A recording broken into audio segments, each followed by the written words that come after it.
Dunia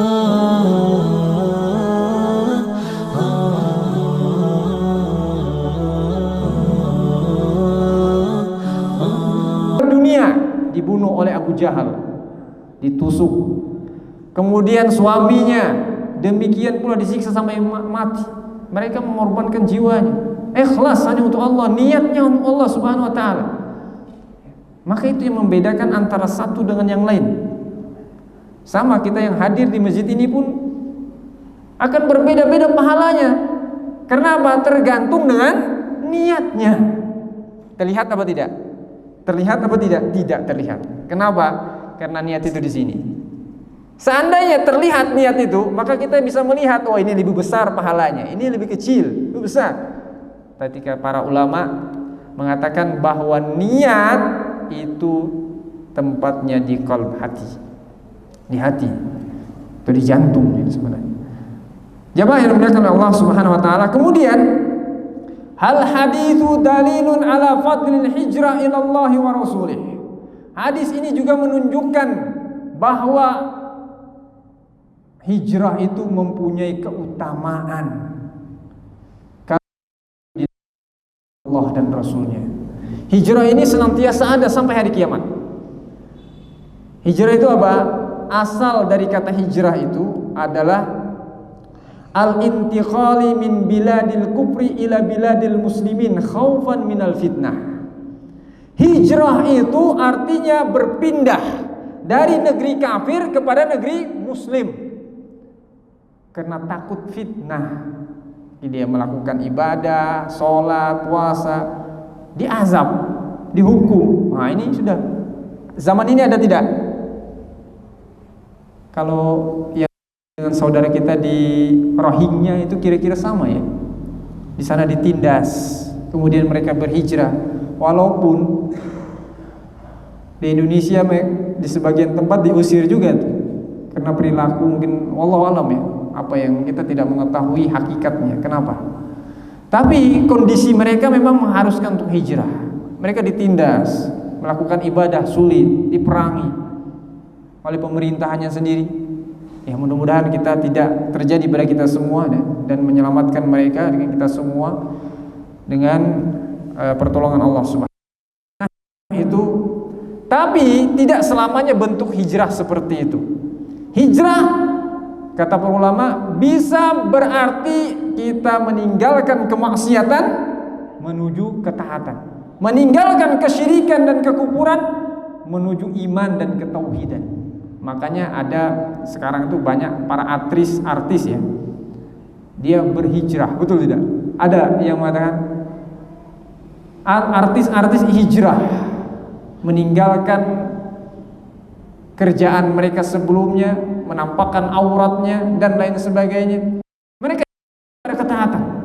Kata para ulama itu masuk kepada hijrah. Dan itu adalah sebuah ibadah yang dicintai dan diridhoi oleh Allah Subhanahu wa taala. Nah, hadirin yang dimuliakan oleh Allah Azza wa Jalla, di sini kita sebutkan anna natijatal aqwal wal af'al wal ahkamiha takhtalifu bi ikhtilafil maqasid. Setiap ucapan hasil dari ucapan atau pahala dari ucapan dan perbuatan dari ibadah yang kita serta hukumnya itu akan berbeda-beda satu sama yang lain tergantung dengan niat sebagaimana kita jelaskan tadi ya. Kemudian beliau memberikan contoh di sini. Seperti kata beliau, ini contoh yang lebih nyata nih. Hafizul Quran, orang yang menghafalkan Al-Quran. Hafizahu min ajli an yakuna syafi'an lah. Dia menghafalkan Al-Quran agar Al-Quran datang pada hari kiamat memberikan syafaat, membela dia di hadapan Allah Subhanahu wa taala. Iya, Al-Quran akan datang pada hari kiamat membela orang yang membacanya di hadapan Allah. Al-Quran akan mengatakan kepada Allah, ya Allah, dia membaca aku tiap malam, menahan kantuknya ya Allah, maka ampuni dosa-dosanya. Al-Quran datang seperti itu di hadapan Allah. Maka jika seseorang menghafal Al-Quran dengan niat itu, maka apa kata muallif, itu akan mendapatkan pahala.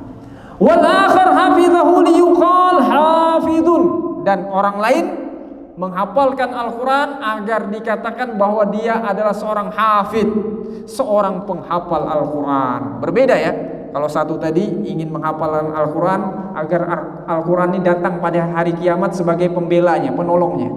Kalau yang satu lagi dia menghafalkan Al-Quran agar dikatakan bahwa dia adalah seorang yang penghafal Al-Quran. Masya Allah. Apa kata beliau di sini? Fannataiju, maka hasilnya adalah takhtalif, hasilnya akan berbeda. Yang pertama, orang yang pertama tadi, bentar ya, habiskan sedikit. Yang pertama, karena niatnya agar Al-Quran datang membelanya pada hari kiamat, maka yang pertama ini yuqalulah iqra wartaqi fa inna manzilataka inda akhiri ayah taqra'uha. Maka hasilnya adalah yang pertama dikatakan kepadanya, bacalah Al-Quran, karena sesungguhnya kedudukanmu di sisi Allah di surga nanti adalah kedudukan pada akhir ayat yang engkau baca. Semakin banyak dia membaca Al-Quran, maka semakin tinggi kedudukannya di surga. Adapun orang yang kedua yang niatnya menghafalkan Al-Quran untuk dikatakan sebagai seorang hafid, maka wal akhar awwalu man tusa'ar bihin naru yaumal qiyamah. Orang yang kedua ini adalah orang yang nanti menjadi korek apinya neraka jahanam. Korek apinya neraka jahanam.